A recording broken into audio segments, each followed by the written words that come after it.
Welcome to the new episode of Disruption Talks, where we invite experts to share ideas about digital acceleration, winning strategies, innovation, and scaling products. My name is Marek, and I'm the CEO of Netguru, the company behind the series. And today I have a pleasure, I dare to say a double pleasure, on one hand, to share a story with you of a great success, a startup success from the Middle East and Africa region, from the MENA region, but on the other hand, on one of our key clients. And today we'll be hosting Adeeb Warsi from Careem, who is a managing director of Platform, also known as a super app. And Careem itself was founded nimbly in 2012, initially as a website for corporate car rentals. Then in 2019, after it grew and added products, it was acquired by Uber for over $3 billion as the first unicorn acquired in the region. And since then, it has been appointing a strategy of becoming a super app. So today from Adeeb, you are going to hear about a day-to-day work of an MD at Careem, about super apps, which are extremely exciting, but also about running a digitally native company that doesn't need digital transformation, but definitely needs digital acceleration. Adeeb, welcome on board. It's wonderful to have you with us. Thank you for having me, Marek. So let's start off just by learning more about you. So tell us a bit about your history, what you have done before Careem. What's your background? Sure. Before I start, for folks who are listening in and dialing in, I don't know from wherever, I'm currently sitting in Dubai, so enjoy the view while I speak to you guys. A little bit about myself. I've been with Careem for the last 5 years. And in that 5-year journey, and we'll probably talk about it while we discuss this, did multiple roles. The latest one that I am running, as you mentioned, is to get Careem on the super app journey, which is going to be a long journey, but really a lot goes into it, but we'll discuss that. Prior to that, I was responsible for starting up some of our delivery businesses, as we call it, mobility of thing businesses. I did that for about 2 years, which basically led us into this whole super app story. And then before that, we were a ride-hailing company only, so working on multiple things around that. Prior to Careem, I spent 6-7 years with the Boston Consulting Group out of the Los Angeles office, covering tech on Los Angeles and San Francisco clients, in Dubai for a year or two, and then London as well, with a lot of private equity work along the way. So yeah, quite a bit of work. And before that, many moons ago, started my career with GE in the US, back in the days when GE was the biggest market cap company in the world. Clearly, the world has changed since, but I worked on a bunch of tech projects in multiple businesses in GE. So yeah, that's my 1-minute intro. It was great. Thanks a lot. And I bet there are even more stories from the past roles. But today, let's focus on being an MD at Careem. One of the perks is definitely the view, like you mentioned, out of the window. But tell us, what's your day-to-day life? What's the typical day of an MD at Careem? So let me kind of give you guys a sense of what it takes, or what is the super app reality, right? And that'll kind of give you a sense for what my day is spent on. So if you think about it, like really super app, we are setting ourselves up as a marketplace for services, right? And as I said, as you look at most of the super apps in the world, you start with a core business, and then you have a customer base, and then you start adding your own services, and then the name of the game for the super app is then it becomes a secular platform where you bring in third-party services, and from a customer standpoint, you bring as many services as possible that is useful within a very tightly put together experience. So for me to do what we need to do, like the first thing that I am very involved in is what is that customer experience on the super app, which goes all the way from what is the Careem brand, how do customers engage and what do they think about the brand, growth strategies, discovery experiences on the app, engagement experiences on the app for the customer. So that's one bucket. The second one is how do we engage with and what are the experiences for our partners? And partners equals services, internal or external. And from that, commercial conversations in terms of what is our terms of agreements, how do we work, how do we onboard them, how do we tightly knit them with our platform so that we can actually then work on growth, growth plans for them using good experiences on the super app. So that's the second bucket. Then in order to make all of this happen, we have to spend a lot of time on building the platform components. So identity, search, catalog, all these experiences we want to give to our services. And then last but definitely not the least is my time spent on a subscription program. As you'd imagine, all of this comes together within a customer subscription program, i.e. you use our platform and we give you value, and that's a very exciting part of the journey. In addition, we're about to get started on our advertising platform as well. So as you'd imagine, as you start putting this whole ecosystem together and there's a lot of eyeballs, clearly ads would be the next step. So that's where I'm spending quite a bit of time. So yeah, roughly these 5 areas keeps me ample busy and happy. It seems like, and this is exactly how I imagined when I thought about building a super app. It seemed like there are many pillars at the same time, and maybe it's a tiny bit of an intro to super apps for people that might not have heard about them. So it's a concept that was first used for Tencent's WeChat application in China, and then there are many companies that are trying to make them happen, but it's extremely difficult. To be honest, in Europe, there's nothing like that. So I'm a bit jealous that you have in the MENA region your app. And it's a strategy that you picked up in 2019. When you were starting, like what were the main pillars? Like if there's imagine there's someone who wants to build a super app. How to start actually? Yeah, so before I tell you what we're doing, let me kind of get you guys acquainted to some of the models in which super apps have evolved, right? Perfect, thanks. If you look at the first and the most successful ones coming from China, WeChat was the first one. It started, and again, as I said, the idea is you have a core business, you build that really well, and you have a strong customer base, and then you build an ecosystem around it. So WeChat, for example, was a social media-based core. They built the chat app, which is went explosive in the country, and people spent a lot of time on it, and so therefore they use that as the way to go. Then there are some examples, much like us, the Grabs of the world, the Gojeks of the world, where it started off more with operational businesses, and both Gojek and Grab did it with a ride-hailing core, and then building out other services around it.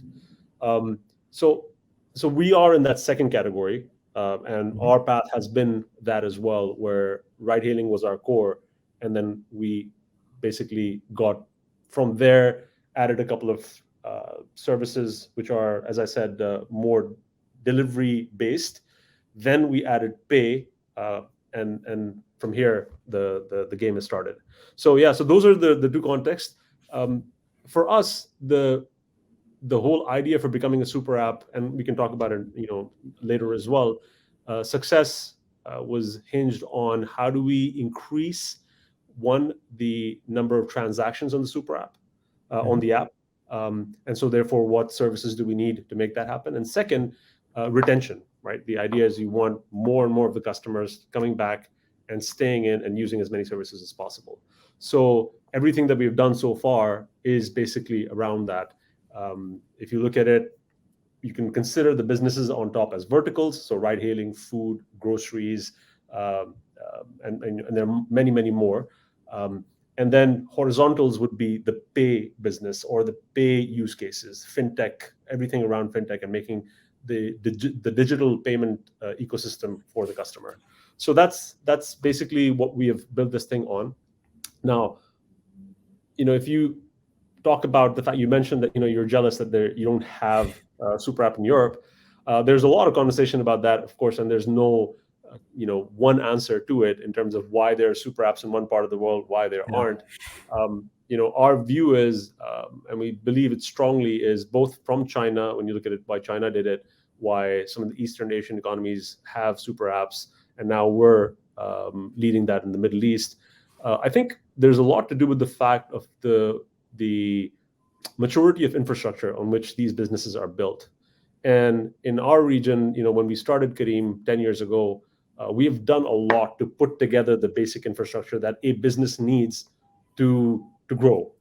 And that is a very strong reason why we would want to basically offer up that infrastructure to third parties, businesses that have a good product market fit, but it takes a lot of time to build that infrastructure to be able to service so many customers. We have invested all that. Why not open it up to basically any service? So that's one reason why this is the prevalence of super apps is still more on the eastern side of the world compared to the west. And there's a second discussion that's happening, but obviously there's no clear answer to it, is how customers engage and absorb information. And on a super app, there's a lot of information, there's a lot of value, and people have to sift through depending on what they need. While on the West, people still want their core experiences for a use case. So anyways, this discussion will go on for an ever, but these are some. No, but it makes a lot of sense. So I'm in Poland right now, and we had a similar story with banking. So when Poland was getting away from the communism, the whole infrastructure had to be built from ground up. And then for that reason, we have very modern financial institutions, financial banks in the country. So I think there are some similarities as well between those two examples. And you already mentioned a couple of things that you were focusing on when you were building the super app. So you mentioned the acquisition of customers. You mentioned the retention. I guess you are also looking at the number of people that are using multiple services at the same time. What else are you looking at in terms of KPIs, indicators? Yeah, look, I mean, as I said, like some of the key things, obviously, the whole construct for a super app is you have a customer base and you use the same customer base to do more on the platform, i.e. engage with more services. And of course, that experience becomes so attractive, then word of mouth goes out and more customers come on the platform and start using it. So the KPIs that need to move are obviously cost of acquisition for service by service. So for example, you have customers on the ride-hailing side already. You cross-sell those customers to other services. So the acquisition cost for these businesses or services is very low, as ideally zero, but there's something, but way less than going fishing for those customers externally. Absolutely. Right? So that's one. And again, as if you pull this thing together and the experience is seamless, then obviously you expect customers to be retaining themselves on the platform a lot more. So retention clearly is very, very critical. And then the idea, the core thing that matters is the number of transactions on the platform going up or not, right? And so we track per customer, what is that average transaction per user over a period of time. And that should be going up for a healthy super app. Now, these are some of the KPIs that we track. Now, the one thing that tells you whether this is working or not is what we call, to your point, multi-service users, right? So these are how many customers in our customer database are now engaging with more than one service. And so the bigger and healthier the growth of that KPI kind of is a predictive number that tells you that the other KPIs will start moving in the right direction or not. So a lot of things that we do on the app, the experiences we put together is really to optimize and maximize that KPI. And over time, which one was the most challenging to accomplish? It probably changed also over time as you were adopting the strategy. But what was the biggest challenge among all of those areas? Yeah, look, I mean, I think they all come together in a way, right? Multi-service users or MSUs is a predictive KPI, right? So the hardest part is to bring this ecosystem together, or this whole bunch of experiences together. It's hard, right? You have the services that have to be good enough. Their experiences on each of these services have to be good enough. So the reliability, experience metrics have to be high. And then all of the landing page experience on the super app needs to bring it together, the right discovery, understanding your customer in terms of who possibly needs or will be a good customer to introduce to this service. So that whole customer insight engine needs to be built, which is pretty hard. There's a lot of data science and machine learning that goes behind having a decent outcome from an experience standpoint. So I think it took about a year to have this basic skeleton of experiences for this super app flywheel to start working. Once it starts working, then I think then you start seeing the results automatically, right? So you know, as I said, a few things to consider is make sure the services are delivering a very good experience, then make sure that there's value that's being given to the customer, and that's what we're doing through with our subscription program. We call it Careem Plus, i.e., pay an amount every month, and we guarantee you amazing things. So, for example, right now in Dubai, we give 10% off on all rides, free food delivery, free groceries, and we'll add more things to the basket as we get more tenants on the platform. So that kind of keeps the retention metrics high, and then also does the cross selling. So yeah, I think it's a pretty complex mesh of experiences that have to come together for these numbers to start moving. Absolutely. And there's one other thing, because when you started working on the strategy, it was 2019, then pandemic hit. So the world slowed down, but actually you speeded up with developing of the concept. What would you highlight as the key elements that helped you back then accelerate where everything was slowing down? Yeah, I mean, look, I can sit right now and say that, hey, we did it. It was easy, but I promise you, it was very hard times. I bet. COVID.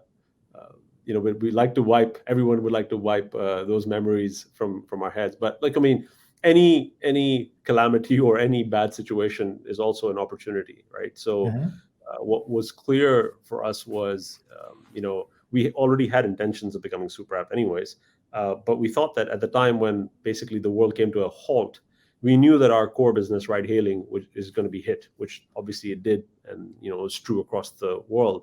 So while all the turbulence was happening, what we did was fairly quickly realign ourselves organizationally and basically faced our cannons that were working on the ride-hailing side. We reconfigured that org, whether it's product, engineering, design, and even commercial teams, towards the super app endeavor. And therefore, and for us to become a super app, we needed to have a decent experience, as I said, on some of these delivery businesses. So super app experiences, food, groceries, we basically rejigged the portfolio to move towards that. And I think it was a lot of hard work, a lot of effort to then the next 6 months to get us there. Yeah, definitely. And I think you touched on something else I wanted to mention as well, because I was recently reading an interview with you and saw that you are sunsetting the Careem Now. And I was really impressed, because I imagine that when you are building a super app, you want to keep adding things and accommodating them all together under one umbrella. And I saw that on one hand, you made a strategic choice to sunset something. On the other hand, you talk about this openly. And I'm curious about this journey. Like was it an easy decision? And whether you think it's also important when you're building a strategy to not only to keep on adding things, but also knowing where not to invest, where not to focus. Yeah, look, I mean, for any successful company, you have to be pretty ruthless in terms of decisions you make, and you should work on a few things and do them well. And those choices come to us in our life on a very, very regular basis, and it's hard, I can promise you that, because everything glitters, everything has an opportunity.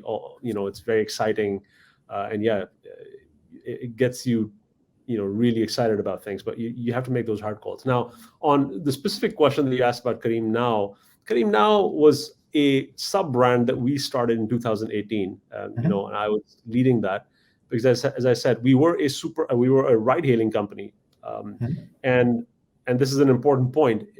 When you are, when you want to start new businesses within a company which is obviously focused on one thing, there are some specific things that we have learned, and we're not the first one to learn it, but we can just certainly talk about it. That you have to basically take teams out of the core business, give them autonomy, give them the mandate, resource them, and then let them run. And that's where the hustle and the magic elements come together, and something gets born out of a parent. Because without that, it's really hard to get something out, because the mothership will always suck in all those resources. So we started the Careem Now brand to incubate and get some of these business going. So food, grocery, right at the top end of 2020, we launched. We started a last mile delivery business, what we call Careem Express. This is really to support the growing e-commerce in the Middle East. So all of these things we did from 2018 and up till 2020. And then when we decided that we're going to go in a super app mode, then we basically took those experiences and transposed them under the Careem umbrella in the super app world. So this way, we gave these businesses a fair chance to be incubated and become a decent size, and then we got them in onto the super app experience. So that's basically what we did. There's a lot of technical work that had to be done to then move these experiences on our core super app shell. And then we sunsetted the brand from there. And it's really great that you mentioned this glitter, because it happens to all of us that when we build a strategy, we see opportunities everywhere. But I remember reading once in a book about a strategy, that strategy is about choosing the things that you are focusing on, but also making sure that there are definitely in your strategy things you are not doing. And that's really, really important. So, yeah, so look, I mean, and I can give you this. examples on this as well, Marek. As I said, a lot of super apps have been successful based on social media, because social media is, I won't say easy, but it is, if it's sticky, then it is very sticky, right? And then the ability to then build a customer base off of that is great. Now, when we, started this journey of super app, there was a lot of questions and, strategic questions that came up, as like, what are we doing on social media? If you want stickiness to your platform, if you want a lot of eyeballs, if you want a lot of returning customers coming and just bumming around on your platform or your super app, then social media is the way to go. So this was, for example, for Careem, it was an extremely important and critical choice that we made, is that we're not going to do that. That our goal as a company is to simplify the lives of people in the region, right? And we will therefore focus on operational services, services that are needed to simplify the life of people. And in that, social media just did not add up. So we're not that company. We don't have that DNA. We don't want people to come and spend and waste their time on Careem just because we can get the eyeballs and we can generate money out of that. So again, it was both principled and strategic choices that we had to make, and these are big choices. Yeah, absolutely. And you said that you are also looking on the market, and there is a question that we have on LinkedIn, so I would like to blend it in. There's a question about your approach when it comes to super apps. Where do you look for inspiration or benchmarks? Which companies do you think are doing it right? Yeah, look, I mean, there's a whole, depending on how people define super apps, there's a whole host of companies that are claiming to be super apps. And as I said, I think the big ones, the ones that you obviously look up and admire, and we all should. Competition is a healthy thing. And again, these are not direct competition for us, but globally, these are players to emulate and learn from. Clearly, China is the flag bearer on the super app world, and WeChat and Alipay are really two big behemoths that are doing well. Meituan is another one. So clearly, the Chinese market is the one to look at. Now, of course, every market has its own dynamics, and what works for China doesn't work for us. But they've done this really, really well. Then, as I said, if you look at it, Amazon is a super app as well. They can turn that on or off depending on which market and how they want to play. There's so many services in that platform, and they do it really, really well. So that's something to learn as well. And then closer to home, more on the eastern side of the world, as I said, Grab and Gojek have done this pretty well as well. There are in Latin America, Rappi is another one that we look at, and but again, they're still relatively young in this journey, much like us. So I would say, yeah, those are the 3 or 4 or 5 benchmarks for us that we look at on a regular basis. Perfect. To be honest, I haven't been thinking much about Amazon as a super app, but it makes a lot of sense. So that's a pretty cool example. And so right now, the pretty hot topic on the market is digital transformation. But you are a digital native company, so you don't need transformation. You just need constant acceleration. And many companies are struggling with that. Many companies are struggling to build their products quickly. You build a super app in a matter of, what was it, 2 years or less even. And yeah, so from your perspective, what kind of advice would you give to leaders that are struggling to accelerate their digital roadmap? Where to look for inefficiencies or improvements? Yeah, what kind of advice would you give them? Yeah, I mean, look, this is a big one. It is, but I know. Based on last few years and our experiences, I would say the umbrella answer to that would be, of course, goes without saying, your product needs to be well thought through. It has to have a PMF, all that good stuff. So I'll take that as a given. But I think the difference between success and failure as an organization, when you're pivoting into a fairly big business model change, is how you set up your organization. I think that is critical. The amount of noise that gets created if you haven't given it deep thought in terms of whether the organizational structure is aligned with the business model can create a lot of friction and a lot of unrest in the organization. And no matter how pretty and beautiful and amazing your product and your thinking is about the product, you will struggle then to deliver as a company. So in my mind, for companies who are either changing their business model or stepping into something new, focus really, really hard on how the org should transform. And that's the hardest part to make it happen. Communicating it well, why you're doing it, how will this help people so that they get on board.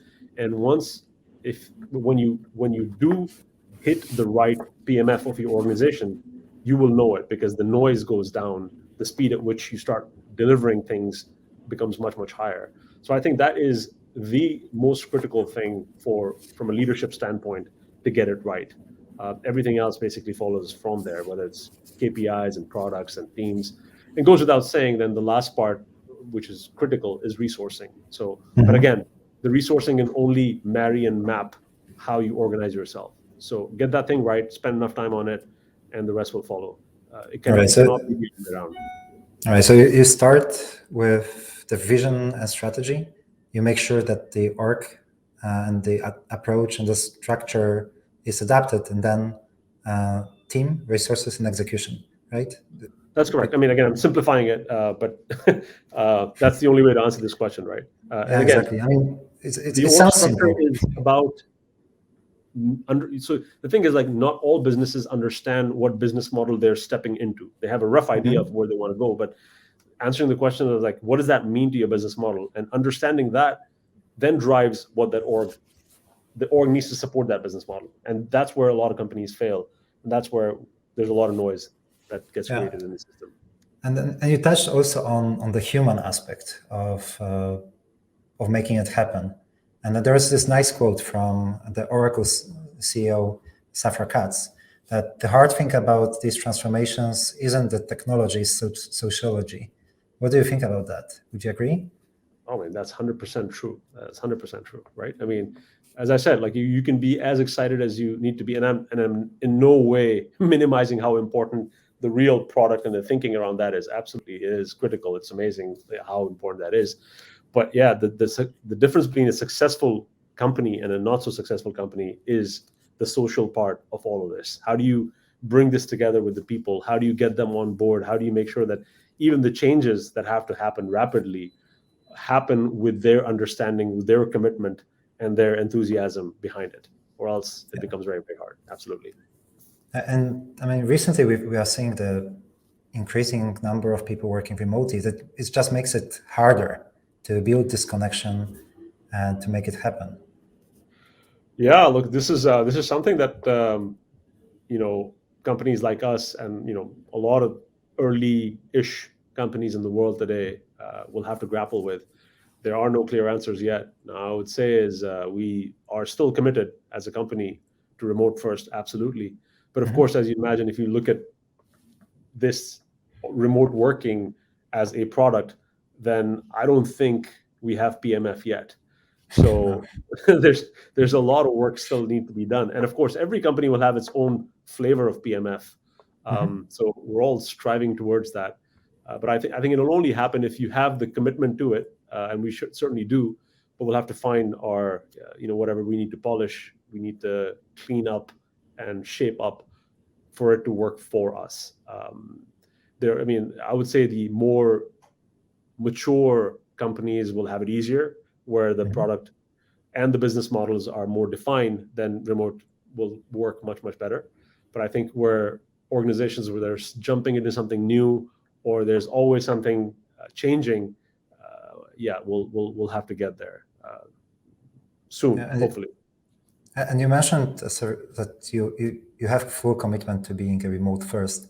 What are your, like, I don't know if you want to tell us secrets, but what are your secrets to make remote work effective and to, especially in such a high-paced environment as you are in? Yeah, look, tactics and secrets.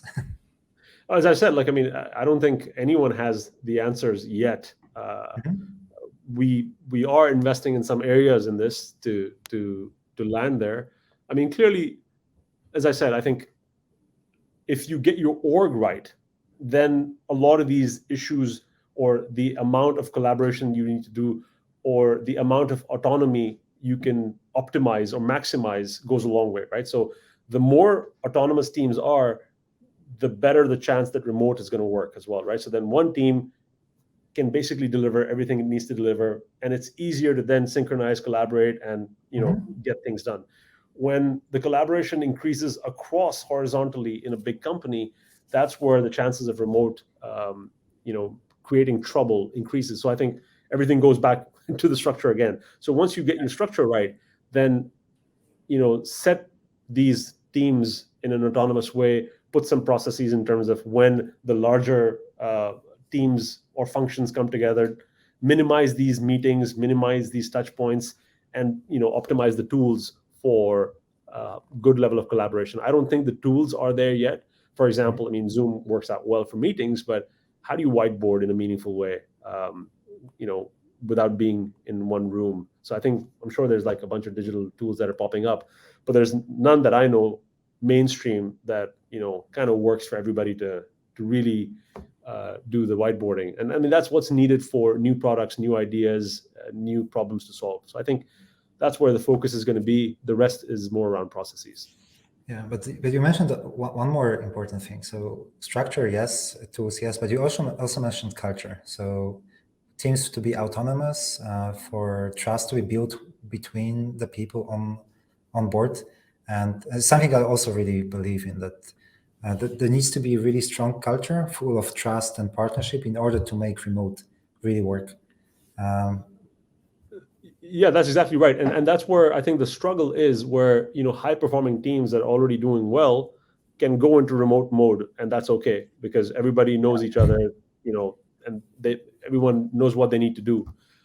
It's when you're bringing a team together, a new team together, that whole, concept of norming, forming, all that stuff, and then performing, that needs to happen. And that is still, the jury is out in terms of how do you facilitate the norming and the forming part of teams in a remote setting. So I think that's what we need to crack. I'm sure, there's going to be an analog piece to it for sure, in terms of, every now and then the team comes together on a quarterly basis and spends some time, the whole human aspect, keeping the human aspect of it is alive. But I think, it's going to be a hybrid of those touch points and then going back and then doing your work facilitated with good tools. Yeah, I think it's really similar about this. So the high value offline touchpoints plus being remote first as a potential solution. But as you said, there's no clear answer to it yet. So let's mix in some questions from the audience. There is one quite challenging. By 2025, 80% of customer service organizations will have abandoned native mobile apps in favor of messaging for better customer experience, according to Gartner.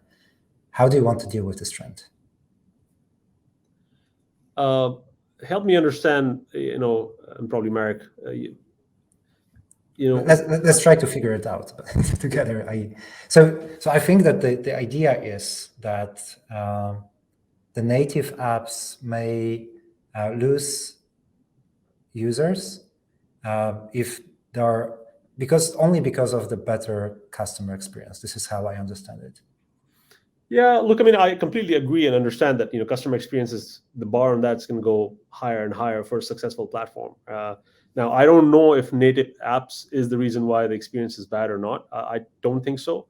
That's the case. I mean, either your service has good experience or it doesn't. Either you choose to invest in it or not. And that's absolutely right. I mean, there's no way that a platform will survive and do well if customer experience is not at the core of it. And that's why one of the things I said in the beginning was, while you can do all the amazing things from a growth perspective, cross-selling, making sure that the right services are there for the customer, but at the base level, the hard part for a super app we are seeing clearly is that, in that whole portfolio of services, there has to be a minimum bar on experience that is delivered by each of the service. So whether it's my own services on the platform, so Careem's own services, or the third parties that we're working with, we need to track the core NPS of the customer and each of the funnels. What are the moments of truth, making sure that those experiences are managed well, they're doing well, because if there's one service that is just doing horribly on the platform, it really spreads like cancer, right? The customer has one bad experience and then they lose trust on the platform. And that's a shame, right? Because there's so much on the platform and it's a human thing. Like, I mean, if one experience or two experiences again and again are bad, then you basically write off the platform. So I think it's critically important for a super app to have an experience framework, experience program, and a governance model in which the tenants on the super app are managed such that this bar and experience is delivered. I think that's a non-negotiable, that's table stakes. I fully agree. And I mean, people right now are used to and really expect beautiful software. They want the top quality of everything. And I think that the times where companies were able to kind of ignore it, like Salesforce did with their core product for quite a while, they're gone. And right now we all need to make sure that I really like the part that even if there's a tiny bit which is subpar, it may ruin the reputation. It may lead to people leaving the product. So I think this top quality from the product perspective, from the experience perspective, is essential. There is another question, which is even more difficult, I think. What do you think are the prerequisites to pivot into a super app?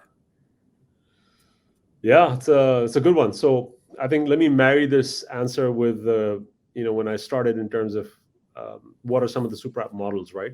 So what does it take to be a super app?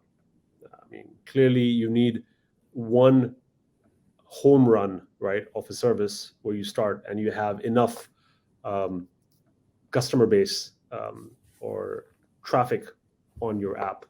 So from there, you have to make a choice in terms of,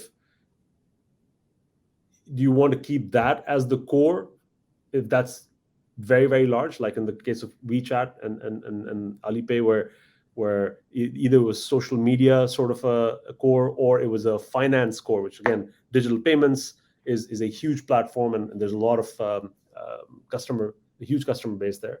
So you have to choose that if you have critical enough customer base then you can get into other services and choose where you're going to put your money on to make some other service as your core. So for example, for us, ride hailing was our core, but we are investing a lot of money and effort on Pay, which is the fintech part of Careem. And we do believe that, with the right amount of focus, this is going to be the horizontal that will carry the super app customer base. So yeah, I think that question needs to be answered, and there are no clear answers. You have to choose, make your own choices on that. So that's one. The second one, as a prereq, I would say, is you have to have a few of your own services to be able to learn how to run and what do you need to build from a customer experience. So therefore, you have to start 2 or 3 services and make sure that their experiences are really, really top notch, as we discussed like a few minutes ago. So again, that's a non-negotiable. And then use that experience to build, or use that platform to build the right experiences to move a customer around on the platform, right? So I think those are the 3 or 4 things that have to come together. And then you can add more tenants. Now, that said, if you really think about it, why should a customer really care about you being a super app? If you answer that question, then that kind of tells you what the pivot needs to be, right? So it's really for 2 reasons. One is either the experiences make their life easier, and or they get value on being on your platform, right? So let's talk about experiences. In our world, for example, some things that we can do for the customer is, one is locations, right? We are a ride-hailing company. The customer already has their locations on the platform. If now I add a food experience or grocery experience or any other experience which has locations in it, I already have your favorite locations. You don't have to create those locations again and again and again in other services or other apps. So that's one experience benefit. Again, I have your credit card information and all your payment information, and you trust me because I have the basic infrastructure where your card doesn't disappear and it doesn't get charged. Again, if you trust me, then you will use the same infrastructure for any checkout experience on the super app as well. So you need to have some of these value props from an experience standpoint to pivot. And then the second one is value, right? I mean, the customer should feel like, since I'm doing business on your super app, I should be rewarded for it. And that's where at least our bet is that, we're putting together this subscription program called Careem Plus, for example, and that's doing really well. It's catching, a lot of growth right now. And then that's where the customer said, like, I'll invest this on a monthly basis, but for sure, the platform will give me at least 3 to 4x my investment in terms of value for using the services. So I think a mix of these 2 frameworks will kind of give you the answer in terms of how you want to pivot into a super app.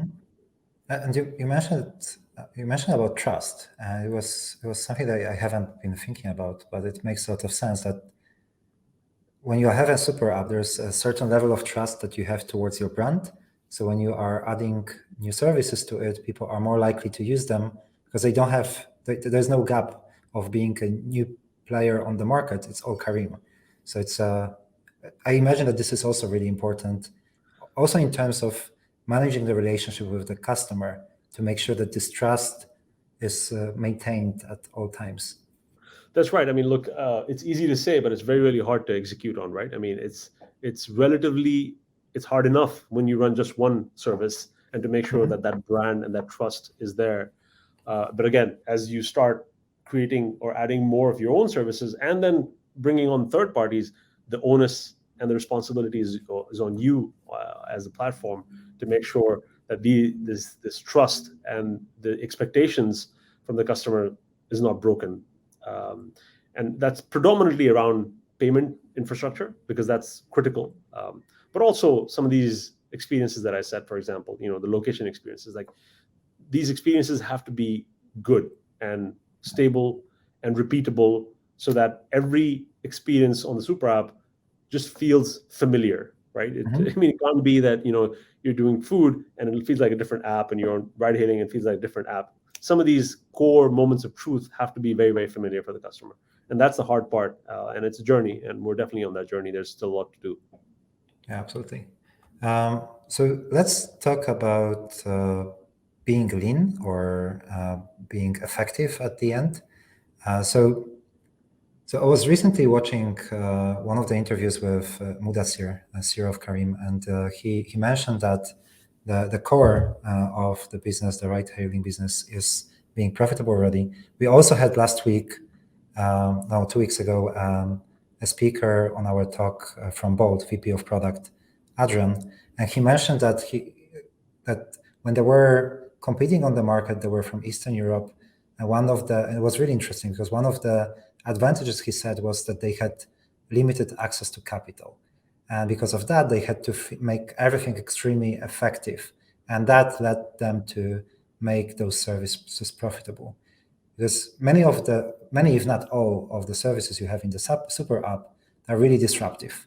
And in the very beginning, there are many doubts whether they will ever be profitable. Like, what's your approach to this? Thinking about quick commerce or any other areas of the disruptions? Yeah, look, Mudassir mentioned that as well the last few, speaking sessions that he's had. Over the course of this whole the change in the world with COVID, we went into this pandemic as a loss-making, high-growth ride-hailing company, and today we're coming out of it as a super app with a profitable core. Exactly. And there's a lot of work that went behind it, right? So I think, again, if you look at the portfolio, gone are those days where the SoftBank funded startups ready to jump on growth by burning money. That the market doesn't want it, right? Those are not sustainable business models. So we had to rejig and rethink the strategy, and we spent a lot of time on leaning up the ride-hailing organization in terms of picking and choosing what we invest in and what we don't, and then obviously working on the commercials as well to sort that out. Because the idea is that core will support our future growth of multiple other services that we're bringing together. And I mean, the truth is, while as hard as it was over the last year and a half, going through working where your ambition is way more than the resources that you have at hand, which, by the way, is a very good place to be always, right? You don't want it the other way around. It helps, and I always say that, it helps to work on your strategy when you don't have resources, because then you think really hard, you make smart moves, you make smart choices, and then you should execute that strategy when you actually do have the resources. So I think the last year and a half for us has been, quite challenging, but I think we made some very, very hard, but hopefully in the future, right choices. And those choices are that focus on investing in these startup disruptive businesses, get your core right so we can support this portfolio in a meaningful way as we go on this journey. Yeah. And because I remember there were always this, I don't know if it's concerns, but suspicions that ride-hailing will never be profitable. And you prove that it can be. So right now it's the same about quick commerce. Yeah. Is your answer it will be, or you are not certain? Oh, absolutely will be profitable. All of these businesses will be profitable. I mean, look, you just have to be smart in how you run it, right? I mean, I think most, if not all, ride-hailing companies across the world are getting there, if not already there, right? And again, ride-hailing used to be where like nobody ever believed that this is going to be a money-making business. So with the right market dynamics, with the right choices on what you focus on and how much you invest, how much do the customers really, really want, and how much is fluff on top, those are things you learn along the way. So that's on ride-hailing. I think it's pretty clear. I don't think we need to discuss that, right? But on quick commerce, right, there are some choices to be made. There's some companies, especially in groceries, that are going on the marketplace model, right, where they're aggregators for different stores on their platform, and that's a hard business to make profitable, right? So no matter how you cut it, the cost base is so heavy that it just seemingly is impossible to make meaningful profits, and that's why a lot of companies are going towards the whole dark store path, right? We're doing the same as well at Careem on groceries. We're going 15-minute ultra fast delivery in Dubai, for example, and we'll go across our network where we are setting up dark stores, and we are basically managing the value chain, because that's where the margins are. That's where the customer promise and experience is as well, right? We're selling quick, fast, guaranteed service based on a logistics platform that we already have and we know how to run, and we're just making sure that the margins actually work. So that's a scalable business, and that's where I think I wouldn't say it's a safe or easy bet. It's definitely the more meaningful bet for us for the future. And I mean, especially that you have proven it in the right heading. So you have all the right to say that you will make it work as well. So thank you, Adeeb, for today, and congratulations on everything that has happened so far. It's a great story, a lot of insights and value. It was great. Marek, thank you for having me. I hope this was a useful session. And we look at our partnership to do great things in the coming years. Absolutely. Glad to be part of the journey. Thank you, Adeeb. Thank you. Thank you, everyone.